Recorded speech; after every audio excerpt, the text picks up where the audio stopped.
أعوذ بالله من الشيطان الرجيم بسم الله الرحمن الرحيم يا أهل الكتاب قد جاءكم رسولنا يبين لكم على فترة من الرسل أن تقولوا ما جاءنا من بشير ولا نذير فقد جاءكم بشير ونذير والله على كل شيء قدير۔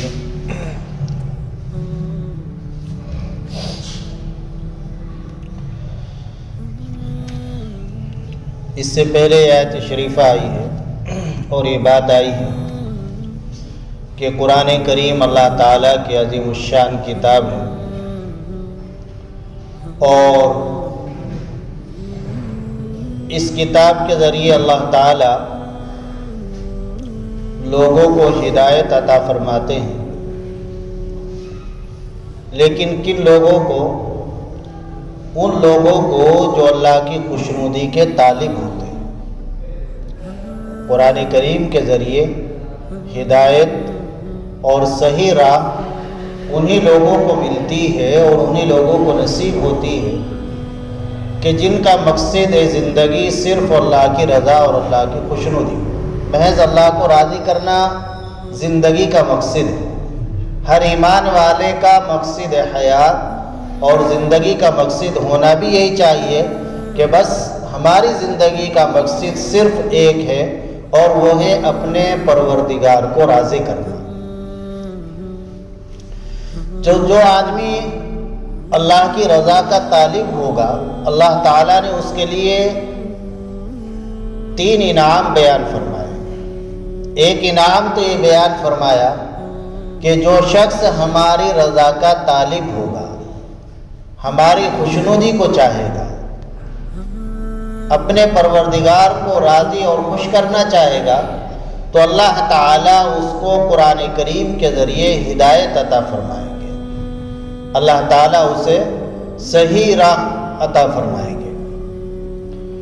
اور دوسرا فائدہ اللہ نے یہ بیان فرمایا یخرجہم من الظلمات الی النور، کہ اللہ تعالیٰ ایسے شخص کو ظلمات سے نکال کر نور کی طرف لے آئیں گے۔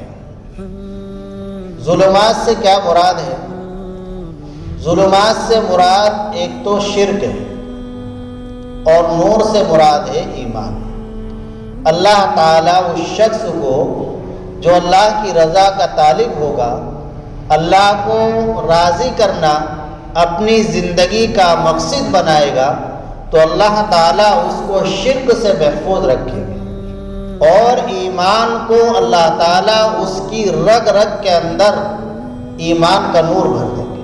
اللہ اسے ایمان کی طرف، ایمان والا ہے پہلے سے، لیکن اللہ اس کے ایمان کے اندر کمال پیدا فرما دیں گے، اللہ اس کے ایمان میں نکھار پیدا فرما دیں گے اور اس کی رگ رگ کے اندر اللہ تعالیٰ ایمان کی نورانیت پیدا فرما دیں گے، ایمان کی لذت اور حلاوت اس کو نصیب ہو جائے گی۔ اور ایسے ہی ظلمات سے مراد معصیت بھی ہے، گناہ بھی ہے، اور نور سے مراد ہے طاعت، نیک کام۔ جو آدمی اپنی زندگی کا مقصد اللہ کی رضا اور خوشنودی کو بنا لے گا، تو اللہ تعالیٰ اس کو گناہوں کی گندگی سے نکال کر عبادات اور طاعات کے نور اور روشنی میں لے آئیں گے۔ اللہ تعالیٰ ایسے شخص کو جو اپنی زندگی کا مقصد محض اپنے پروردگار کو راضی کرنا اور خوش کرنا بنائے گا، اللہ رب العزت اس کو معاصی سے، گناہوں سے اور گناہوں کی گندگی سے نکال کر اللہ تعالیٰ عبادات کے اور طاعات کے نور کی طرف لے آئیں گے، یعنی پھر اس کا دل عبادات میں لگنے لگے گا، طاعات میں لگنے لگے گا اور عبادات کی لذت اور حلاوت اس کو محسوس ہوگی۔ پھر بغیر عبادت کیے ہوئے، اللہ کی عبادت کیے بغیر اسے چین و سکون ہی نہیں ملنے گا۔ وَيَهْدِيهِمْ إِلَى صِرَاطٍ مُسْتَقِيمٍ۔ اور تیسرا بڑا فائدہ یہ بیان فرمایا کہ ایسے شخص کو صراط مستقیم نصیب ہوتا ہے جس کی ہم اور آپ ہر نماز میں کئی مرتبہ دعا کرتے اہدنا الصراط المستقیم، اہدنا الصراط المستقیم۔ اللہ فرما رہے ہیں کہ میری رضا اور خوشنودی کو اپنی زندگی کا مقصد بنا لو، میں تمہیں صراط مستقیم دے دوں گا۔ صراط مستقیم نبیوں والا راستہ، صدیقین کا راستہ، شہداء کا راستہ، صالحین کا راستہ، نیک لوگوں کا راستہ۔ تو یہ تین انعام اللہ نے بیان فرمائے ان لوگوں کے لیے کہ جو اپنی زندگی کا مقصد اللہ کی رضا اور خوشنودی کو بنا لیتے ہیں۔ یہ آیت شریفہ جو ابھی تلاوت کی گئی ہے، اس میں اللہ تعالیٰ نے اہل کتاب کو خطاب کیا ہے، یا اہل الکتاب، اے اہل کتاب۔ اہل کتاب سے مراد ہے وہ لوگ جن کے پاس آسمانی کتاب ہے، جن کو آسمانی کتاب دی گئی۔ کتاب سے مراد آسمانی کتاب، اہل کتاب سے مراد وہ لوگ جن کو آسمانی کتاب دی گئی۔ یہ نہیں کہ کتاب سے مراد مطلق کتاب ہے، تو اس طرح تو ہر دھرم والوں کے پاس کوئی نہ کوئی کتاب موجود ہے۔ ہندوؤں کے پاس گیتا ہے، سکھوں کے پاس بھی اپنی کتاب ہے، تو وہ سب کتابیں مراد نہیں ہے، آسمانی کتاب مراد ہے۔ اور کچھ دن پہلے یہ تفصیل سے آپ حضرات کو بات بتلائی گئی تھی کہ اہل کتاب کا مصداق اور اہل کتاب سے مراد بس دو قومیں یا زیادہ سے زیادہ تین قومیں ہوتی ہیں۔ ایک تو ہے اہل کتاب سے مراد یہود، چونکہ اللہ تعالیٰ نے ان میں تورات کو نازل کیا، اور دوسرے عیسائی، ان میں انجیل کو نازل کیا گیا، اور تیسرے زبور والے لوگ جن کو بعض حضرات صائبین کہتے ہیں کہ صائبین سے مراد زبور والے لوگ ہیں۔ تو یہ لوگ مراد ہیں۔ اللہ تعالیٰ نے تمام اہل کتاب کو خطاب کر کے فرمایا قد جاءکم رسول، تحقیق کے آئے ہیں تمہارے پاس ایک رسول۔ اللہ فرما رہے ہیں یبین لکم، وہ رسول ایسے ہیں کہ جو تمہارے سامنے ہمارے احکام، ہماری ہدایات کھول کھول کر صاف طور سے بیان کرتے ہیں۔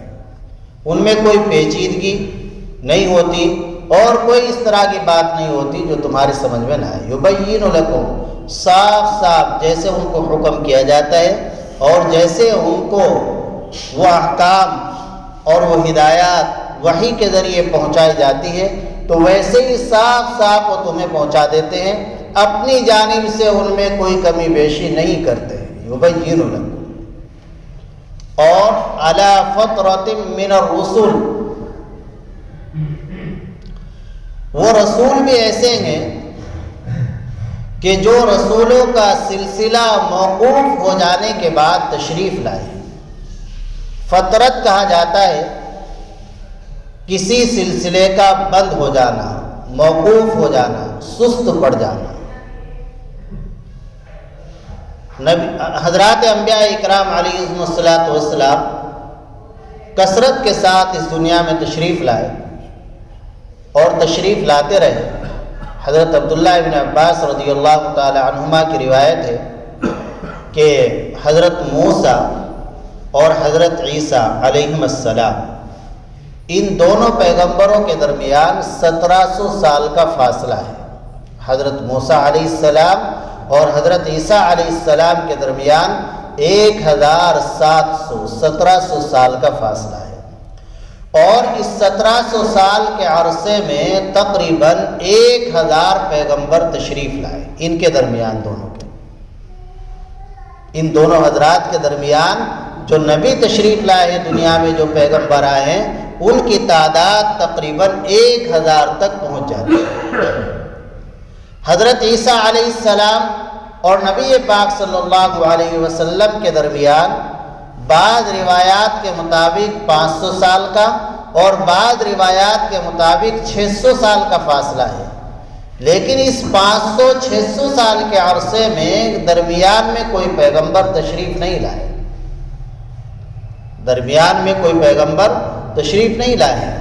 بعض حضرات کہتے ہیں خالد بن سنان نامی ایک پیغمبر تشریف لائے ہیں، لیکن محقق بات یہ ہے کہ خالد بن سنان کا جو زمانہ ہے وہ حضرت عیسیٰ علیہ السلام سے پہلے کا ہے۔ وہ جو 1700 سال کا عرصہ ہے حضرت موسیٰ علیہ السلام اور حضرت عیسیٰ علیہ السلام کے درمیان، اس عرصے میں یہ تشریف لائے ہیں۔ یہ 1000 پیغمبر جو میں نے آپ سے عرض کیے ہیں، روایت کے اندر ہیں کہ 1000 پیغمبر یہود میں تشریف لائے، یہود میں سے ہوئے ہیں، اور غیر یہود میں بھی بہت سارے، غیر بنی اسرائیل میں بھی بہت سارے پیغمبر ہوئے۔ تو بنی اسرائیل کے علاوہ جو اور پیغمبر تھے، بنی اسرائیل میں جو اور پیغمبر تھے ان کی تعداد الگ ہے۔ تو اس قدر انبیاء اکرام علیہ السلام تشریف لاتے رہے۔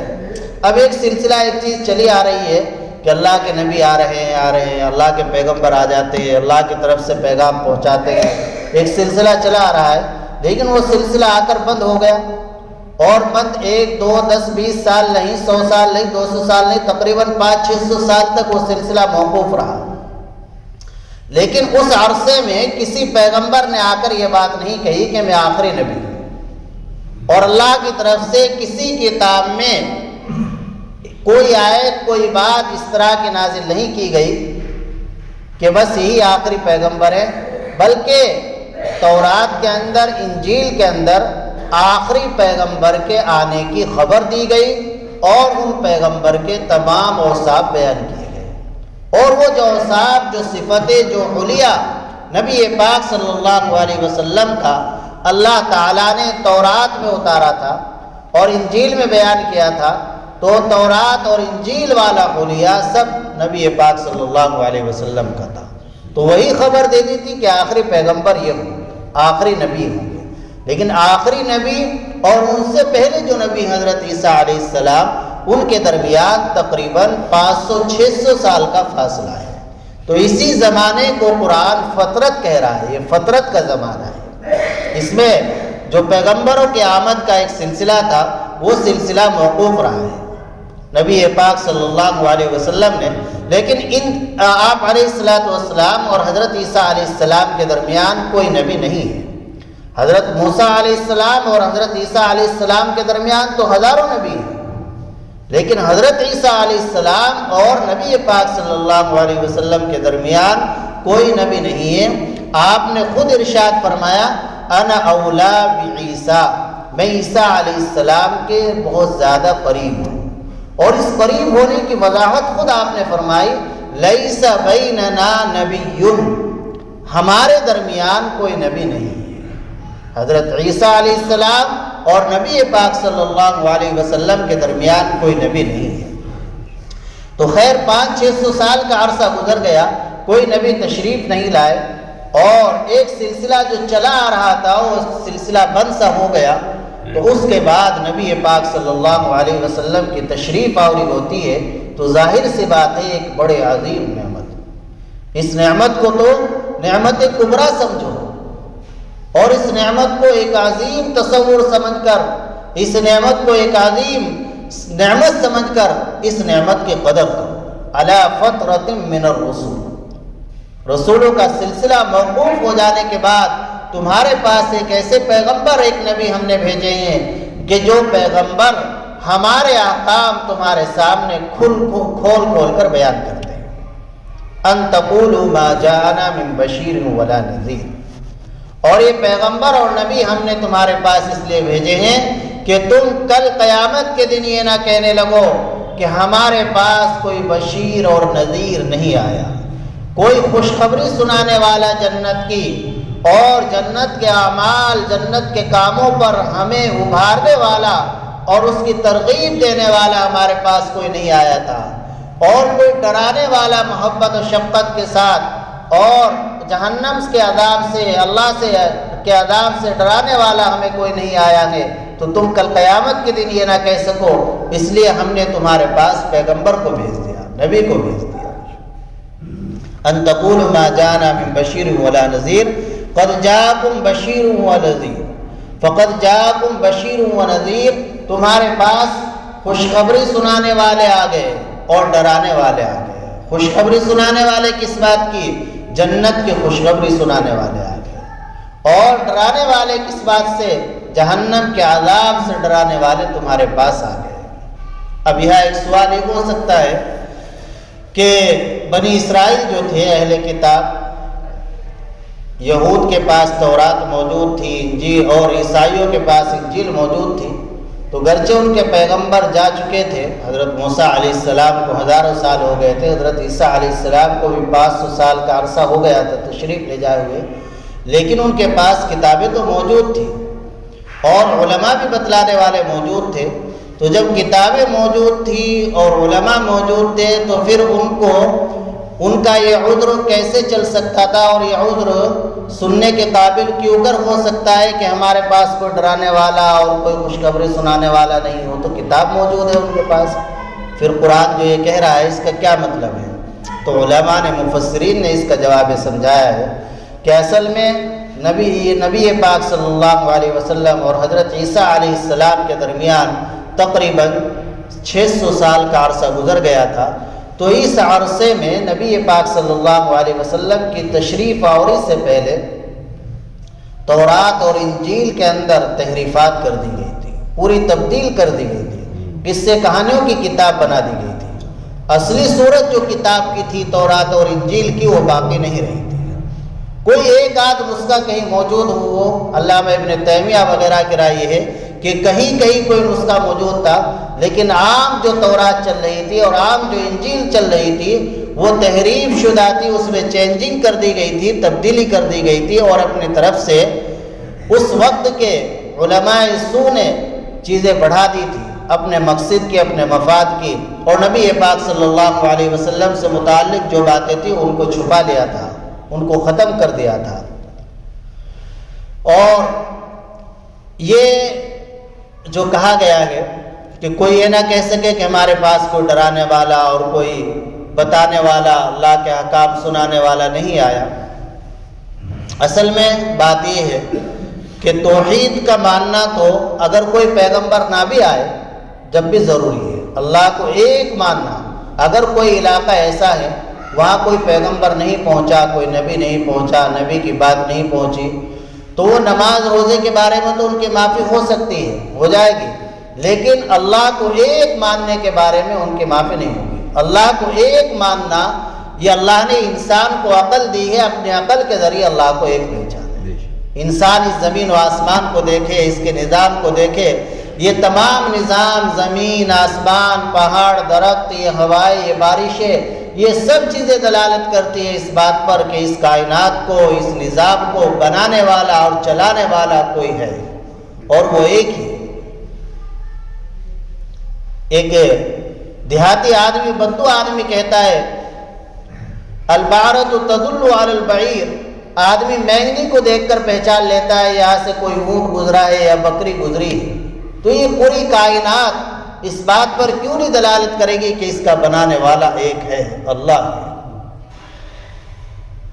تو ایک تو نبی پاک صلی اللہ علیہ وسلم کی تشریف آوری ایسے وقت میں ہوئی ہے کہ جبکہ ایک مدت دراز سے رسولوں کی آمد کا سلسلہ موقوف چل رہا تھا، تو ایسے وقت میں تمہیں اتنی بڑی نعمت ملی ہے، لہذا اس نعمت کی قدر کرنی چاہیے اور اس نعمت کو ایک عظیم نعمت سمجھو، اللہ کا احسان مانو۔ لقد من اللہ علینا اذ بعث فیہم رسولا من انفسہم یتلو علیہم آیاتہ ویزکیہم ویعلمہم الکتاب والحکمہ۔ اللہ نے احسان فرمایا کہ اللہ نے ایک رسول بھیج دیا، اور رسول بھی وہ ہیں جو انسانی ہیں، جنات اور فرشتوں میں سے نہیں ہے، چونکہ جنات اور فرشتوں میں سے اگر کوئی رسول ہوتا تو وہ انسان کے بشری تقاضوں کو کیا جانتا اور کیا سمجھتا، انسان کی ضروریات سے وہ کیا واقف ہوتا۔ تو یہ تو اللہ کا ایک احسان ہے کہ اللہ نے رسول بھیجا، اور رسول کون؟ یزکیہم ویعلمہم الکتاب والحکمہ، وہ رسول جو تمہیں کتاب اور حکمت کی تعلیم دیتے ہیں اور جو تمہیں گناہوں سے پاک صاف کرتے ہیں، تمہارا تزکیہ کرتے ہیں۔ تو ایک تو رسول کی آمد اتنے زمانے کے بعد ہوئی ہے، دوسرے کہ اتنا لمبا زمانہ گزر گیا، 500 سال کے بعد 600 سال گزر گئے، تقریباً، تو ظاہر ہے کہ اس زمانے میں بہت بگاڑ پیدا ہو چکا تھا، شرک عروج پر تھا، فساد اور طرح طرح کی برائیاں جنم لے چکی تھی۔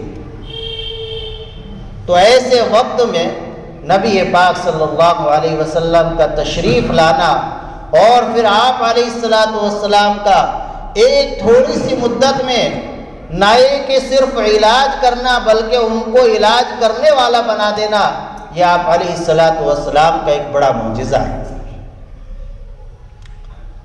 جتنی مؤثر آپ علیہ السلام کی تعلیم رہی، آپ کا طریقہ تعلیم رہا، انبیاء سابقین میں سے کسی نبی کا طریقہ تعلیم اور کسی کی تعلیم اتنی مؤثر نہیں رہی۔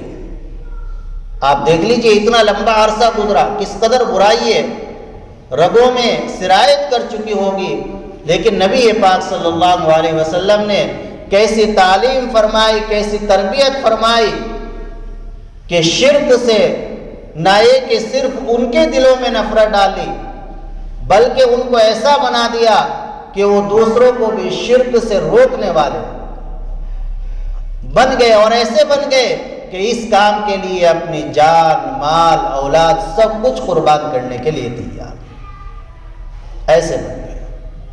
مثال کے طور پر دنیاوی مثال دیکھیں، ایک آدمی ہے کہ جو مایوس العلاج ہو چکا ہے، بہت علاج کر لیے، فلاں ڈاکٹر کو بھی دکھایا، حکیم کو دکھایا، وید کو دکھایا، ہومیوپیتھک استعمال کی، بس اب تو وقت پورا ہونے کا انتظار ہے، مایوس العلاج، علاج سے مایوس ہو گیا۔ اب کوئی ڈاکٹر ملتا ہے، وہ ڈاکٹر یا وہ طبیب علاج کرتا ہے، اور علاج بھی ایسے حالات میں ایسے جگہ پر کر رہا ہے کہ جہاں طبی تمام تر سہولیات نہیں ہے، وہ تمام آلات جو ڈاکٹری کے لیے ضروری ہوگی اس کے پاس نہیں ہے، اور تمام تر دوائیں بھی موجود نہیں، ہلکی پھلکی دوائیں ہے دے دی، اور اس سے وہ مریض نہ کہ صرف ٹھیک ہو گیا بلکہ ٹھیک ہونے کے بعد وہ ڈاکٹر بھی بن گیا۔ تو جس ڈاکٹر نے اس مایوس العلاج شخص کا علاج کیا ہے، تو کیا اس کے ڈاکٹر ہونے میں کوئی شک کر سکتا ہے؟ اسے تو یہ کہا جائے گا کہ یہ تو ایم ڈی ڈاکٹروں کو بھی اس نے فیل کر دیا۔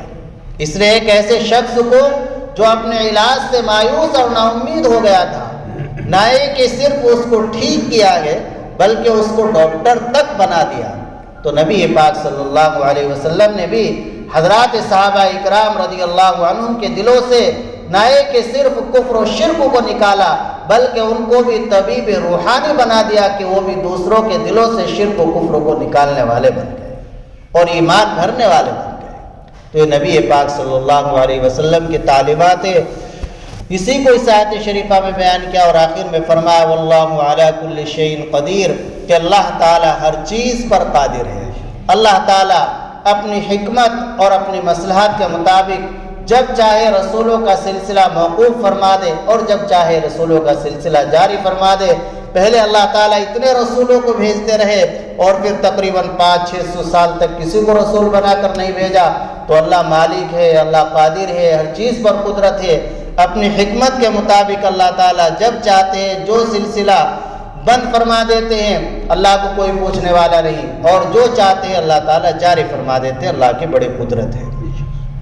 سیرت سے متعلق باتیں چل رہی ہے، تو یہ بات ہو گئی تھی کہ نبی پاک صلی اللہ علیہ وسلم کا ملک شام کا سفر ہو گیا، اور اس میں آپ علیہ السلام کو اعلیٰ درجے کی کامیابی حاصل ہوئی۔ جو مال آپ نے حضرت خدیجہ رضی اللہ عنہا کا فروخت کیا تو اس میں ڈبل نفع ہو گیا، اور حضرت خدیجہ رضی اللہ عنہا کا جو غلام میسرہ نامی آپ کے ہمراہ تھا، تو اس سے نستور راہب نے کہہ دیا تھا کہ آگے چل کر نبی بنیں گے اور ان کی بڑی عزت ہوگی، پوری دنیا کے اندر ان کا نام روشن ہوگا، یہ سب باتیں۔ تو جب آپ تشریف لے آئے اور حضرت خدیجہ رضی اللہ تعالی عنہ نے آپ کی امانت، دیانت اور آپ کی عقل مندی، آپ کی شرافت کو دیکھا، تو حضرت خدیجہ رضی اللہ تعالی عنہ ایک بیوہ عورت تھی، آپ علیہ السلام سے نکاح کے لیے تیار ہو گئے۔ اس وقت حضرت خدیجہ رضی اللہ عنہ کی عمر کیا تھی؟ مشہور قول تو یہی ہے کہ حضرت خدیجہ رضی اللہ عنہا کی عمر اس وقت 40 سال تھی، لیکن ایک قول یہ بھی ہے کہ 45 سال کی عمر ہو چکی تھی۔ اور نبی پاک صلی اللہ علیہ وسلم کی عمر مبارک کیا تھی؟ مشہور و معروف قول 25 سال کا ہے، لیکن ایک قول جو سیرت مغلطائی میں ذکر کیا 21 سال کا بھی ذکر کیا ہے۔ اس کے علاوہ بھی اور اقوال ہے، 21، 25، 29، 30، 37 مختلف اقوال ہیں، لیکن نبی پاک صلی اللہ علیہ وسلم کی عمر حضرت خدیجہ سے کافی کم تھی۔ ادھر ایک بیوہ آگے اور ادھر نبی پاک صلی اللہ علیہ وسلم نوجوان۔ آپ نے اس کو منظور فرمایا اور نکاح کی مجلس ہوئی، اس میں بنو ہاشم جمع ہوئے۔ جناب ابو طالب نے ایک خطبہ دیا اور آپ علیہ الصلاۃ والسلام کی شان میں جو کلمات کہے وہ اس طرح کے تھے کہ آپ علیہ الصلاۃ والسلام کے بارے میں کہا کہ یہ میرے بھتیجے جناب محمد صلی اللہ علیہ وسلم یہ گرچہ مال میں کم ہے، لیکن ان کے جو شریفانہ اخلاق ہے اور ان کے جو کمالات ہیں، پورے عرب کے اندر کوئی بھی ان کے مقابلے میں آئے اور کسی سے بھی ان کا وزن کیا جائے شریفانہ اخلاق میں، کمالات میں، تو یہ اس سے عالی ہی نکلیں گے، یہ اس سے عالی ہی نکلیں گے۔ ان کی دیانت، ان کی امانت، اور انہیں معلوم تھا گرچہ ایمان نہیں لائے تھے لیکن سمجھ رہے تھے کفر کی حالت میں یہ سب باتیں کہ آگے چل کر ان کا اونچا مقام ہونے والا ہے، یہ بڑی عزت پانے والے ہیں اور خدیجہ بنت خویلد سے نکاح کرنا چاہتے ہیں۔ یہ سب باتیں ہوئی، حضرت خدیجہ رضی اللہ تعالی عنہا سے نکاح ہو گیا اور مہر بھی جناب ابو طالب نے ادا کیا۔ حضرت خدیجہ رضی اللہ تعالی عنہا کا جو مہر تھا وہ جناب ابو طالب کی طرف سے انہوں نے کہہ دیا تھا کہ جو مہر ہوگا چاہے وہ معجل ہو یا معجل ہو، دو طرح کا مہر ہوتا ہے، معجل جو فوری یعنی میاں بیوی کی جب ملاقات ہو اس وقت وہ ادا کرنا ضروری ہے، یا عند الطلب جب بیوی مطالبہ کرے تب، اور ایک معجل ہوتا ہے ادھار۔ تو ہر طرح کے مہر کی ذمہ داری خود لینی تھی۔ حضرت خدیجہ رضی اللہ تعالی عنہ سے نبی پاک صلی اللہ علیہ وسلم کے 6 بچے ہوئے، 4 بیٹیاں 2 بیٹے۔ 2 بیٹے، ایک کا نام ہے قاسم، انہی کی طرف نسبت کرتے ہوئے آپ کی کنیت ابو القاسم ہے، قاسم کے باپ، اور دوسرے بیٹے کا نام طاہر ہے اور بعض کہتے ہیں عبداللہ ہے۔ تو طاہر اور عبداللہ یہ ایک ہی بیٹے کے 2 نام، بعض کی رائے طاہر نام تھا، بعض کی رائے کہ عبداللہ نام تھا۔ یہ 2 بیٹے حضرت خدیجہ رضی اللہ تعالی عنہ کے پیٹ سے نبی پاک صلی اللہ علیہ وسلم کو ہوئے، لیکن یہ دونوں بیٹے بچپن میں ہی انتقال فرما گئے۔ یہ دونوں بیٹے ہی نبی پاک صلی اللہ علیہ وسلم کے بچپن میں ہی انتقال فرما گئے۔ ایک بیٹا آپ علیہ الصلوۃ والسلام کے ایک صاحبزادے حضرت ماریہ قبطیہ جو باندی تھی ان کے پیٹ سے ہوئے۔ 4 بیٹیاں تھیں نبی پاک صلی اللہ علیہ وسلم کی، حضرت فاطمہ رضی اللہ تعالی عنہ یہ سب سے بڑی اولاد ہے آپ کی۔ سب سے پہلے آپ علیہ الصلوۃ والسلام کے یہاں بیٹی ہوئی حضرت فاطمہ۔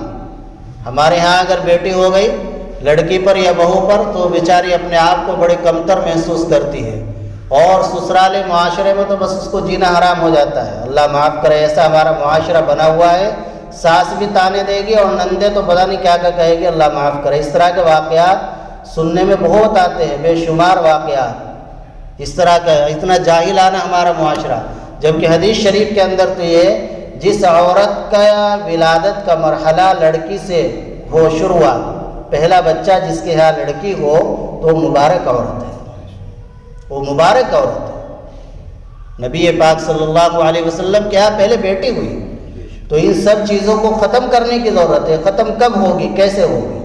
یہ ایسے ہوگی، آپ کی بہو ہے، اس کے یہاں بیٹی ہوئی ہے، آپ خوب خوشیاں منائیے۔ آپ کی بیوی کچھ کہتی ہے اسے اچھی طرح دھمکائیے، خوب ڈانٹ ڈپٹ کیجیے اور اسے ڈرائیے اللہ سے۔ نبی پاک صلی اللہ علیہ وسلم کے فرامین اس کو سنائیے۔ آپ کی بیٹی کچھ کہہ رہی ہے اسے دھمکائیے اور خوشی کا ماحول بنائیے۔ ماحول خوشی کا ایسے بنے گا کہ بیٹے پر تو سب عقیقہ کر لیتے ہیں، آپ بیٹی پر کیجیے عقیقہ، بیٹی پر عقیقہ کیجیے، 7ویں دن ہی کیجیے، خوب خوشی کا ماحول بنائیے۔ اور یہ سب چیزیں جو ہمارے معاشرے کے اندر پھیلی ہوئی ہے، بتلائیے کہ سب جاہلیت کی رسمیں ہیں، غیر اسلامی چیزیں ہیں۔ اللہ تعالیٰ جس کو چاہتے یہ نظام اللہ نے اپنے قبضے میں رکھا ہے. یَهْبُ لِمَن یَشَاءُ إِنَاثًا وَيَهْبُ لِمَن یَشَاءُ.